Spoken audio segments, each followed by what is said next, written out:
Hello YouTubers, welcome to Whole Pole Sunshine Coast Model Railway channel. It's Whole Pole speaking. Well, I'm just in the train room here today, Wednesday the 13th of May 2020, and we're still suffering from the effects of the lockdown.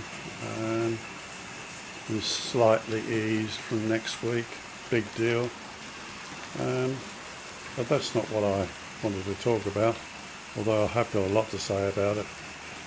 I'm just really coming into the train room for the very first time to show you the layout as a whole, just walking around, and to show you nuts and bolts, warts and all, what it looks like.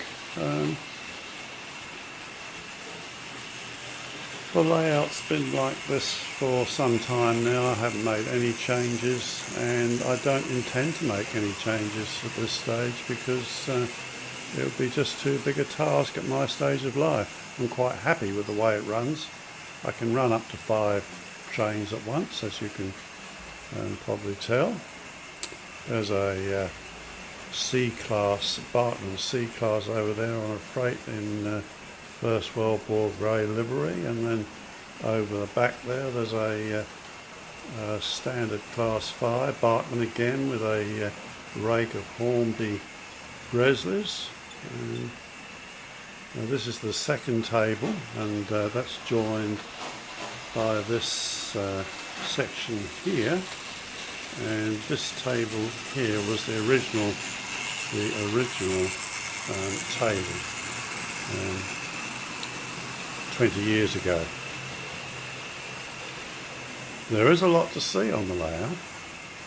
Let's have a look over here. Here you can see, there's the Bartman crane. There's the Bartman crane, the new one, and behind it is a very old Hornby Double crane. And you know, I still got a liking for those. They're so well made, they'll live forever. I wouldn't like to say what would happen if any of those cords got in a mangled mess there with the Bartman one. I think you're just about going mad trying to put it right. Anyway, we've got what we've got here. We've got a S15. Now this used to be an old Hornby King Arthur, I think, that somebody changed into an S15. 30828. There she goes with a mixed crate, all sorts of things on there. This, of course, is the engine shed. That engine shed was actually made up from a kit by my former son-in-law when he was sick and I had nothing else to do, and he had this kit, so he made it up for me. I think he did a pretty good job on it, actually. I think it's a Walters, actually. It's not it isn't a British one, but it serves its purpose. There's a lot of locos dead on shed there, as you can see. And there's the shed over there. There's a little pit next to it. I'm not sure. Oh, oh look, the Sterling single's in there. Do you know, I'd forgotten all about that. And on the turntable, we actually have the old, the original Helljan Hattons Bayer Garrett. I'm tempted to buy one of the new ones, but as things stand at the moment, delivery from the UK is taking so long that I think it's better to wait until things improve. That's if they ever do improve, folks. I've got my doubts, but that's, as I said before, we won't get into that. Here comes a Hornby S15. She's on she's got some Lima coaches on there. You know, I love those old Lima Southern coaches. I like the metal wheels they put on them, and they're just like, you know, they go back to the 80s. They've stood the test of time. Okay, they haven't got all the bells and whistles that the beautiful latest Bartman and Hornby coaches have got, but they do a terrific job. Now I've just turned on the switch. There's a few items you may have seen before that get lit up, or can be lit up. There's the signal gantry there. And there's that Oh, excuse me, I've got this tangled up. There's the Rapido Arab guy bus lit up there, and the signal box is lit up. There's a guy cleaning some of the shit off the, the soot off the windows. And there's a Q, one of Hornby's Q6s here with a train of Warwells. Now this second Q6 is the first one I had to send back with a faulty motor, and to be honest with you folks, this one is a little bit better, but I don't use it that much because she gets warm too. I've got one of those lovely green bullet diesels, I think they come from Kerno, and I'm having terrible trouble with that. It runs very slowly and the motor just overheats after about five minutes of running. You know guys, you know this Chinese stuff, it looks good, but some of the motors they're putting in them are absolute crap. I despair. And of course not only that, they've now given us this coronavirus as well, just to add to it. Have you ever thought, went through my mind, when you open some of these locos now, they've come from China, how do we know that they haven't got the, I know the virus doesn't live for very long or anything like that, but geez, it makes you wonder, doesn't it, eh? Okay, let's go around the other side and have a look at the layout from another viewpoint. Okay folks, this station here is Oak Junction. That's named after my second daughter, Holly. And this is a very busy station, as you can see. There's no less than 1, 2, 3, 4, 5, 6, 7, 8, 9. There's 10 running lines through here, believe it or not. And I've got a little bit of modern motive power now. I mean, you can see, I think the nickname is Shez, the Class 66. I quite like those 66s.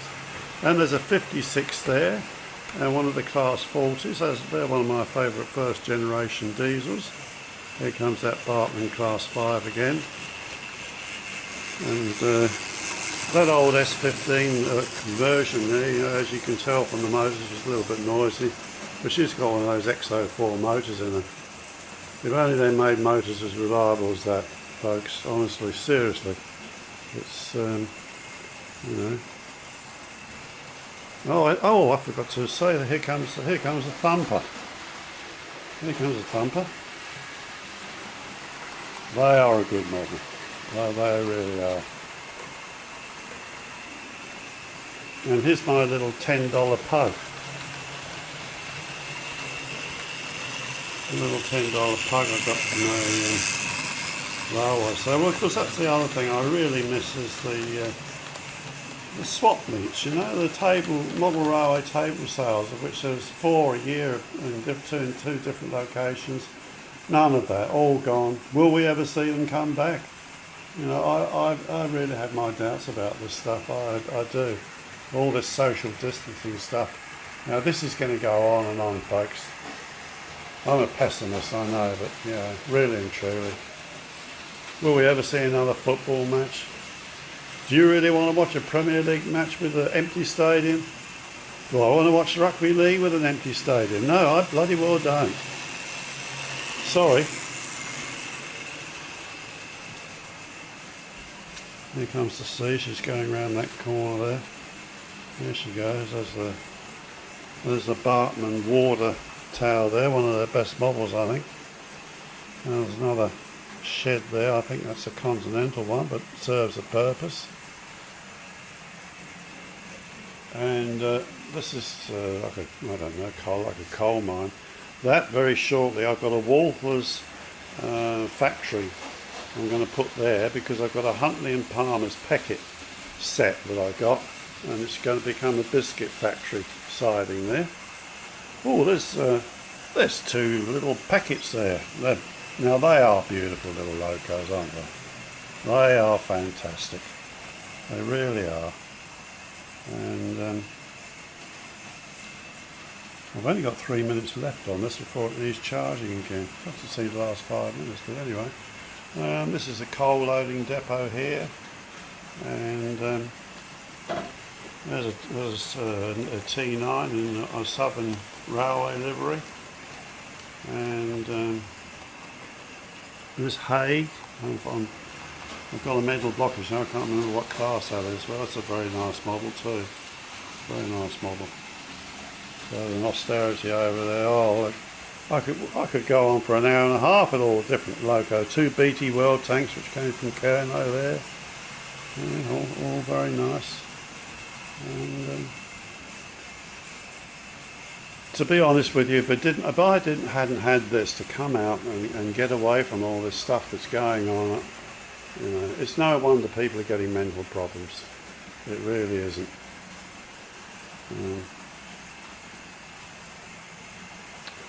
Okay, folks. Well, I do like to run my trains slowly. I don't have them going around full pelt. I mean, it's a valid reason to have them going fairly fast if they're an express, but even so, I just like to watch them going around. Sometimes I come out here, I'm going to do certain jobs, and then lo and behold, I just sit here and watch them going round and round and round. It's just, you know, it's just relaxing. And boy, do we need something relaxing at the moment. So there's my workbench. Can you see that in the distance up there? I've got so much stuff on there now, it's not really a workbench anymore, and I'm struggling for space. But anyway, we'll just, to finish this off, I'll go around and just show you Graceville, named after my youngest daughter, Grace. Just hold on a minute. Okay, you can see Graceville over in the distance there. It's there's what, 1, 2, 3, 3 sidings that go into the station, and then the rest is storage for crates. And the Brighton Bell's up there, Brighton Bell unit. Geez, that would cost an arm and a leg now, wouldn't it, eh? Have to have the whole 5. You can still get the 2 drivers, I think. They come out. A little push-pull train there with one of those, with the Kerno 02. That's a disappointing loco, to be honest with you. I can't stand those silly plastic rods they put on them. And not a terribly good runner. And over there is a Lima crane. That's a Lima crane. And that's a Helljan class 47 there, green weathered one there. And a Hornby weathered 8F. I'm sorry about that noise over there. She's making a noise as she goes around that curve, the S15. And here we have a 2 Bill and a 2 Hal unit coupled together, because I love the old first generation or second generation Southern Electrics. I used to my home used to be backed onto the main line between London and the West Country and Portsmouth, etc. So I'm mainly a Southern man, but you know, I like to run a lot of things, including a lot of continental stuff too. It's all very nice. So I've got all 1 minute 50 left of battery time, so I might have to wind this up now. I'll just quickly take you down here and we'll have another look. Okay, we'll just pan round, try and do it slowly for you so it doesn't get too jerky, and you can see the whole layout there, folks.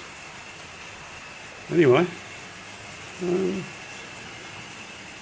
that's my little jaunt for today. I've never done this before, so I thought I'd show you. You can just over there is the controllers. One's a Morley, and there's the other 2 Gauge Master, is it, I think. They are good, they'll last forever. They'll see me out, trust me. And underneath there you might see all the storage, all the locos in storage and rolling stock and stuff. Up there is my library of books. There's a hell of a lot of stuff there that I've collected over the years. Alright, that's all for now, folks. I hope you enjoy the I'll put this together and see how it comes out and if I want to release it or not, and see what you all think of it. Alright, and if you take objection to my certain views on what's going on, well, that's fine. Everybody's got their own opinion on some of this stuff that's going on, but I just wish we could go back 6 months and stop time there, don't you? Alright, all the best, folks. Thank you very much for watching, and this is Holpole signing off. Hello folks, it's Holpole back again. I just wanted to show you this Drummond K10. Beautiful loco, and I've been racking my brains. Is it OO Railworks, the little company in Sussex there that makes brings out about 1 or 2 models a year. Beautiful loco. This is how locos should be built in Britain, and cordless motor and all that sort of thing. But you know, it's a simple model for them to do because there's no valve gear or anything. But it's a die cast body and everything, you know. It's really and it goes like a charm. I've attached it to 4 old Southern Railway coaches there, as you can see. Anyway, I just wanted to show you that as an aside. Okay, bye for now.